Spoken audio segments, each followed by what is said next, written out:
Good morning.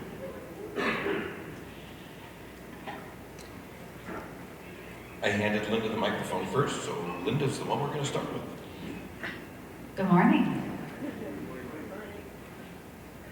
So we've been talking about some terrific projects, and Windsor Roseland certainly has one of them now. Linda, when I first was reading about this project, I thought it said one of a kind. And then I looked at it again, and still thought it said one of a kind. And then I looked at it a third time, and I realized it said one of the kind. So why don't you tell us a little bit about what one of the kind is and where the idea came from? Thanks, Bruce. The one of the kind obviously was very deliberate. So this is a project that we began a couple of years before COVID, and then we had a little bit of a pause, and we continue on.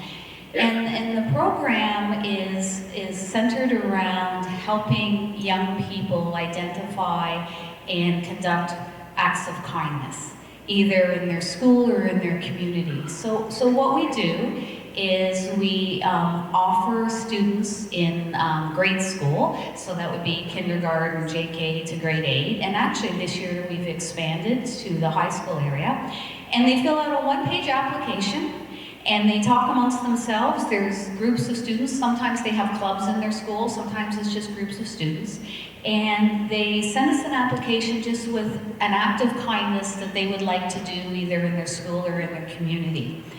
We offer them $75, not a lot of money, to help to support that. They can use that money to buy supplies, to help to support the things that they want to do in their school or their community. And really the whole goal of the project is a couple things. First of all, we want them to identify and to recognize that kindness and random acts of kindness make them one of the kind people that are in this world.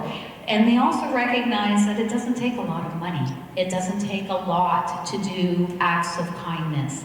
And so they fill out this one very simple one-page application. They do their acts of kindness, whatever they might be, and I'll share with you after if you like some of the amazing things that they've done.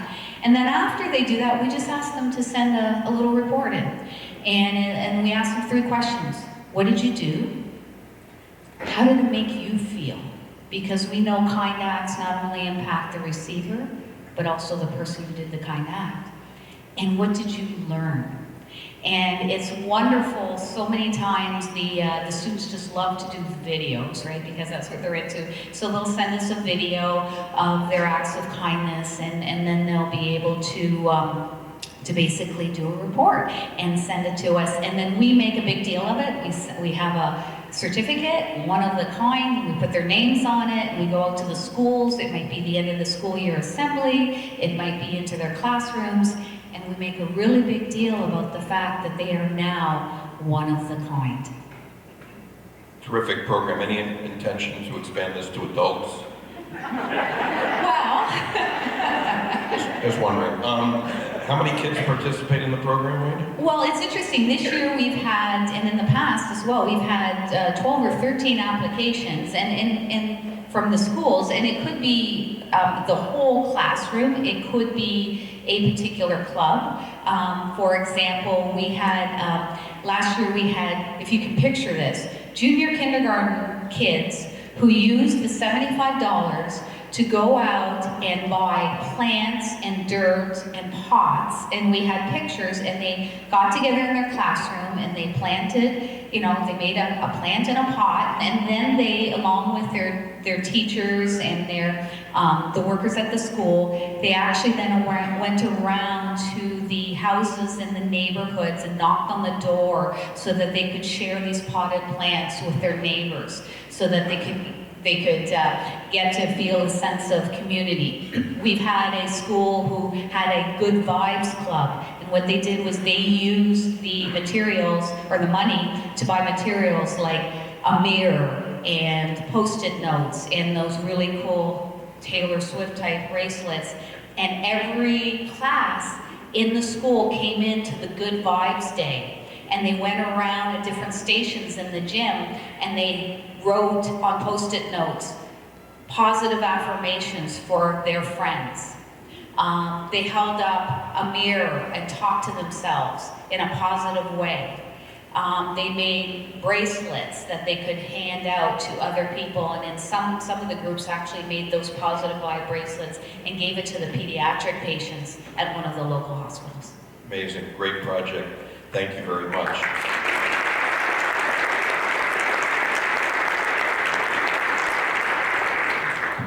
So Sandra, the Grosse Pointe Rotarians have been volunteering their time and talent for many years to host a 5K run and sponsor that. How many years roughly have we been doing that now?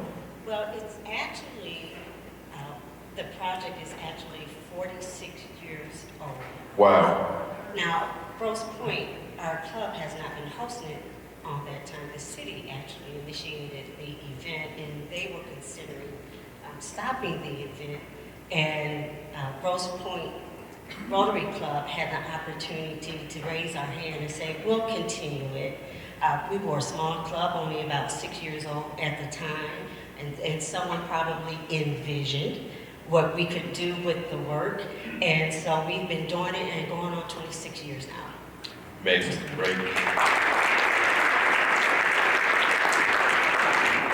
So, how many runners participate in this on an average year, Sandra, or last year? There could be runners or walkers groups, right? Oh, good, so I could do this too. So then. you can do it.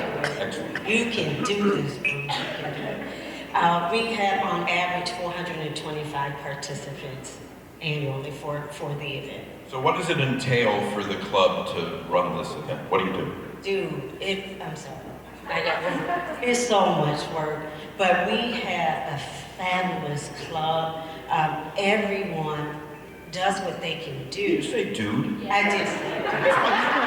My granddaughter calls me dude, so that's okay. So dude, or dudette, what do you do? So, it's a lot of work, but it's a passionate work that we have. My fellow Rotarian, JC, is out there. We have these outstanding chairpersons that stand up, chair the club. We have committees, subcommittees that do all the leg work, and it takes almost... Oh, the leg work, I got that. That's You got that.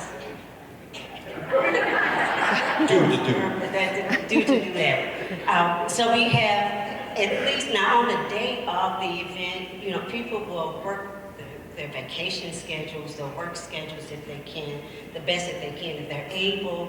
We, most of the time, on average, have at least 80% participation from our club on the actual day. It's a work of love. It's a work of passion. We believe it. A lot of people say that our young people are our leaders of the future. We believe that our young people are our leaders of today and the future, and we're committed to pouring into them. wonderful. Now, is there a fellowship aspect to this run? I mean, for the club, other than you work your tails off that, for the event, There is. how do you bond around this? Well, because we show up for each other, right? This where we are committed to the project. Everyone is saying, what can I do? I'm going to show up. Family members come to support us. We, not just our local club, but we have a relationship with local organizations that come on board, and the long-standing relationships now that we have. So it is great time. We have groups that come as groups that build, to do team building, right? So it is a time of fellowship, a time of fun. At the same time, it's a labor of love. But there clearly is a fundraising component to this for Grosse Pointe Sunrise as Yes, well? sir. Yes, sir. We have some other fundraisers, but this is one of our major fundraisers that we do for the club. And the intention is, again, to raise the scholarship dollars for the high school students. So this year, we raised $46,000 gross for the scholarship from over the last 5 years. We have raised $131,000 just over the last 5 years, and we're able to give out 86 scholarship awards to high school students. Clearly, Rose Point Sunrise Legacy event and the biggest fundraiser. Yes, it is. Okay, thank you. Big hand for the 5K run. So, Mary Lou, you're the big finish here for our club presentations this weekend. No pressure. The Legacy Committee for LaSalle Centennial chose you because you obviously have the wherewithal to put on this amazing project that you did. I'm sorry, I'm in Windsor. This amazing project that you did. So, tell us a little bit about the legacy project that LaSalle Centennial embarked upon, how it came to be after to celebrate the club's 20th anniversary. Right. And by the way, I remember when you were chartered, so. Oh, there you go. That's great. So, like I said, it's our 20th anniversary this year on February 23rd. It was our 20th anniversary. That's why we call ourselves LaSalle Centennial, because we were chartered on the centennial of Rotary. It's about 6-7 years ago. I'm sure most of you know Elvira de Jesus. She had this great idea. She said, let's start putting money away. How about if we do a legacy project for the town of LaSalle, where we live? So the board agreed, and we started putting money aside for this. So then in 22, I was president. So I made, one of my goals as president was to decide what we were going to do with the money. And at the same time, the town of LaSalle had purchased several acres right along the riverfront in LaSalle, and to make this huge, multifaceted public space. So we contacted them, and we have a very good relationship with the town of LaSalle. And so we contacted them. They were thrilled that we were involved. So that was 4 years ago. We started chatting with them. And we wanted to do something to do with water, because we're known as a water club. We've done over 23 different water projects around the world. So we thought something to do with water would be nice. They also wanted to do something with water. So we ended up, they came up with this beautiful design with their architects and everything. And so it's a water feature. It's 90 feet in diameter. There's 24 water jets that, so they're just going to bounce up from the ground. They're lit up, and so you'll be able to see them at night. Around the circle, there are 10 benches, which we were able to use as fundraisers. So we were able to sell them for sponsorship, $5,000 each, so that was nice. And then the best part is that at the front of the circle, there is what we are calling our Rotary sculpture, which is really the mark of excellence, or the Rotary wheel. So this thing is made of solid aluminum that's been, carved out or whatever, and it's 8 feet in diameter, and it sits on a 2-foot plinth. So this thing is really large, and but the space is large, so it's really a nice balance to the whole thing. So this park is right on the main artery in LaSalle, on Front Road. There's tons of traffic. You can see the sculpture from the road, so there'll be a lot of awareness for our club. And it's an opportunity for us to give back to the town, and it's a beautiful space where people can relax, kids can play in, and just gather. And it's also part of other amenities. There's a skate walking trail next to it. So in the winter time, they can put fire pits in the area, in the circle, when the water isn't running, obviously. And so people can warm up, and that. So it's going to be a multifunction, year-round kind of space. We're happy to give back to the town. Fantastic. If you mentioned it, I missed it. How much did the total project cost? So our share, because the project costs millions, is $132,000. That was just the club share. That's just the club share. How many members in the LaSalle Centennial? I'm sorry? How many members in the club? 24 this time.